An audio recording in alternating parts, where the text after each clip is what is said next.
नालियों का सीवर काम एमसीडी का होता है, लेकिन हमारे विधायक जी रोज़ महीने में 8-10 उद्घाटन करते हैं। उन्होंने केवल उगाही करने के अलावा कोई दूसरा काम नहीं किया। उनको कोई जानता तक नहीं है, शक्ल से कोई पहचानता नहीं है, कोई नाम तक नहीं जानता। अच्छा। और मैंने 1996 में ग्रेजुएशन किया है मेरठ यूनिवर्सिटी से। हेलो दोस्तों, मैं अनीस पठान और आप देख रहे हैं नेशनल एक्सपोज मीडिया। दोस्तों, जैसा कि आप जानते हैं इस समय चुनाव का माहौल चल रहा है और हम इस समय मौजूद है 54E वार्ड के अंदर, जो कि इस समय दिल्ली का एक एरिया है। और हम यहाँ पर सीधा रुख करेंगे सुंदरी जी की तरफ, सुंदरी प्रजापति जी की तरफ, जो कि यहाँ पर निगम से दावेदारी कर रही हैं एमसीडी में आम आदमी पार्टी से। और हम उनसे कुछ मौजू पर बात करेंगे, किन किन मौजू को लेकर वो जनता के बीच जा रही हैं, तो सब बातों के ऊपर बात करेंगे, सब मौजू के ऊपर। फिलहाल इनसे हम छोटा सा परिचय लेंगे। मैम, सबसे पहले तो आपका हमारे चैनल पर हार्दिक स्वागत है। धन्यवाद।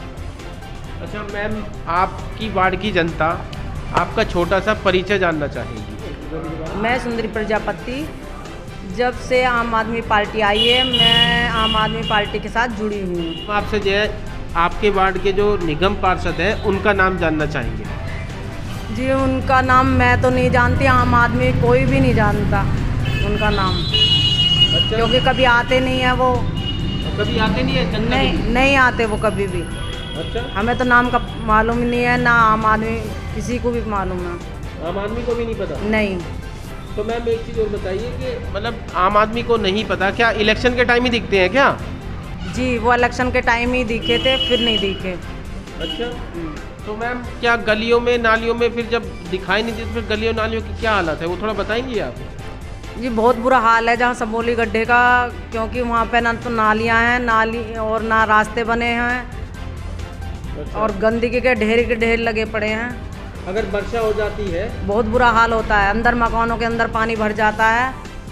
अच्छा, तो क्या कूड़े की गाड़ी आती नहीं है या उसको निकास की सुविधा नहीं है क्या? नहीं, ना तो निकास की सुविधा है और ना गाड़ियाँ आती हैं, ना कोई सफाई वाले आते हैं। अच्छा, तो सफाई वाले नहीं आते तो फिर आप अपना कूड़ा कैसे डालती हैं बाहर, कैसे करते हैं? हमारे यहाँ पे तो मैंने तो प्राइवेट एक भैया लगा रखे हैं, वो डालते हैं हमारा कूड़ा को। और गली वाले खाली प्लॉट पड़ा है उसमें डालते हैं। अच्छा, यू मीन प्राइवेट स्वीपर लगा रखे हैं आपने? हाँ जी। तो गाड़ी आती नहीं है यहाँ पर? आती है, कोई आती है तो रुकती नहीं है। इतना कोई ऊपर वाले रहते हैं, जो ऊपर रहते हैं छत पे, तो वो आ नहीं पाते। अच्छा, डेली आती है या कभी कभी आती है? कभी कभी आ जाती है। कभी कभी आती है। फिर रुकती नहीं है। अगर आती भी है तो यहाँ और सबोली गड्ढे में तो आती ही नहीं है, वहाँ तो बहुत बुरा हाल है। जी, काफ़ी चीज़ें हो रही हैं एमसीडी के अंदर। बहुत सारी शिकायत है जो लोगों की है, जो कि हम पब्लिक ओपिनियन हम लेते रहते हैं, पब्लिक सर्वे भी हमारा चलता रहता है। और जिस तरीके से आप जानते हैं पब्लिक सर्वे में इस समय क्या हालात है, लोग बाग अब की बार एमसीडी से कहीं ना कहीं नाखुश दिखाई दे रहे हैं। सर से भी बात करेंगे। सर, आपका हमारे चैनल पर हार्दिक स्वागत है। बहुत बहुत धन्यवाद। सर, आपसे कुछ क्वेश्चन पूछेंगे हम। सर, आप कितने दिनों से पार्टी में हैं? मैं सर 2014 से पार्टी में हूँ, उसका मेरे पास ये प्रूफ है। देखिए, मैं आपको दिखा देता हूँ। एक मिनट सर, ये देखिए सर, ये 2014 की आम आदमी पार्टी की रसीद है और ये 2019 की हैं। अगर मैं पार्टी से जुड़ा हुआ नहीं होता तो ये रसीद क्यों होती? कुछ लोग कहते हैं कि मैं बाहर ही हूँ, मैं यहाँ नहीं रहता। कुछ लोग कहते हैं मेरे पे गैंगस्टर लगी हुई है नहीं भाई साहब। 30 वर्ष से मैं यहाँ पर रह रहा हूँ। सबोली गड्ढे में ही रह रहे हैं।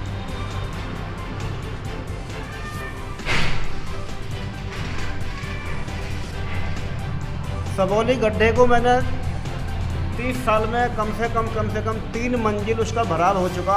आदमी 2-3 साल कमाता है और उसको फिर मकान नीचे पड़ जाता है, फिर उसे तोड़ता है, फिर बनाता है।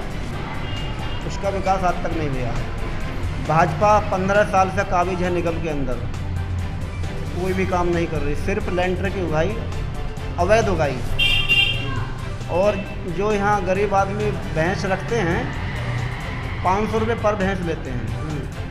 और जो ठेली वाले रोड पे खड़े होकर अपना जीवन यापन करने के लिए कुछ चाय बिकता है, कोई ब्रेड बिकता है, कोई समोसे बिकता, अगर वो महीना ना दे उसकी ठेली उठा के ले जाते हैं। ये भाई साहब भाजपा का काम है। सर आपके इस सबौली वार्ड में ये चल रहा है अभी भी? ये सबौली वार्ड में नहीं, ये पूरे दिल्ली के अंदर चल रहा है। अच्छा। पूरी दिल्ली में रोड पे अगर किसी की ठेली लगी हुई है तो बिना पैसे के नहीं खड़ा हो सकता। कोई भी मकान बिना पैसे दिए नहीं बन सकता। अरे यहाँ के लोकप्रिय विधायक हैं चौधरी सुरेंद्र कुमार जी, वे निगम पार्षद का भी काम कर रहे हैं, अपना भी काम कर रहे हैं। नालियों का सीवर काम एमसीडी का होता है, लेकिन हमारे विधायक जी रोज़ महीने में 8-10 उद्घाटन करते हैं। अभी आज उन्होंने सबौली गड्ढे का, शक्ति गार्डन का फ्री सीवर कनेक्शन का उद्घाटन किया है। जी यहाँ किया है। और कल को भी वो उद्घाटन करेंगे सबौली विस्तार में फ्री सीवर कनेक्शन का, 50 लाख की लागत से बनेगा। और कल भी उन्होंने उद्घाटन किया था 18 करोड़ की लागत से सीवेज पंपिंग स्टेशन का गगन के पास में। अच्छा सर, एक ही जानना चाहेंगे, आपके वार्ड के जो निगम पार्षद हैं उसने क्या क्या काम कराए हैं उन्होंने और क्या क्या काम नहीं कराए हैं, वो ज़रा जनता एक बार ढंग से जानना चाहेंगी दोबारा। उन्होंने केवल उगाही करने के अलावा कोई दूसरा काम नहीं किया। उनको कोई जानता तक नहीं है, शक्ल से कोई पहचानता नहीं है, कोई नाम तक नहीं जानता। आप देख सकते हैं कि जिन नेताओं को हम अपने सरपरस्त बिठाते हैं, अपनी बहुमूल्य वोटिंग करके, बहुमूल्य वोट देकर, उन नेताओं की जो शक्ल होती है वो वोटिंग टाइम पर दिखती है पब्लिक को, उसके बाद नहीं दिख पा रही है। ये कब तक चलेगा और कब तक ये चलता रहेगा देखते हैं। चांस सबको दिया है और चांस सबको मिलना भी चाहिए। एक चांस अगर किसी को दिया है तो दूसरा चांस दूसरों को जरूर देना चाहिए। ये पब्लिक है, किसी को ऊपर भी ला सकती है और किसी को नीचे भी डाल सकती है। जी सर। लॉकडाउन लगा था, यहाँ गरीब तबके के लोग रहते हैं। निगम पार्षद ने एक बार भी निकल कर नहीं देखा। गरीब आदमी यहाँ जो मजदूरी करते, रोज़ लाते रोज़ खाते हैं, किसी की तरफ ध्यान नहीं दिया। मैंने अपनी जेब से 25 दिन तक यहाँ कंटिन्यू भंडारा किया। मेरे पड़ोस के जो लोग थे वो सब आ जाते थे, लेकिन डरते थे पुलिस वाले से, कहीं पुलिस वाले लठ ना बजा दें। लेकिन किसी पुलिस वाले की बेचारे ने कोई बदतमीजी नहीं की, सहयोग किया। मैं उनका शुक्रिया अदा करना चाहता हूँ। और साथ में अपने मोहल्ले वालों का लगभग 25 दिन कंटिन्यू गरीब आदमियों को हमने मास्क बांटे, सैनिटाइजर बांटे और यहाँ भंडारा किया कंटिन्यू, बिना किसी लोभ लालच के। और उन्होंने तो कुछ किया ही नहीं। जो सरकार हमारी खाना दे रही थी वो दे रही थी, और निगम पार्षद तो आकर देखते ही नहीं थे कौन जी रहा है, कौन मर रहा है, तो मतलब ही नहीं है। सर आप इस कॉलोनी में कब से रह रहे हैं?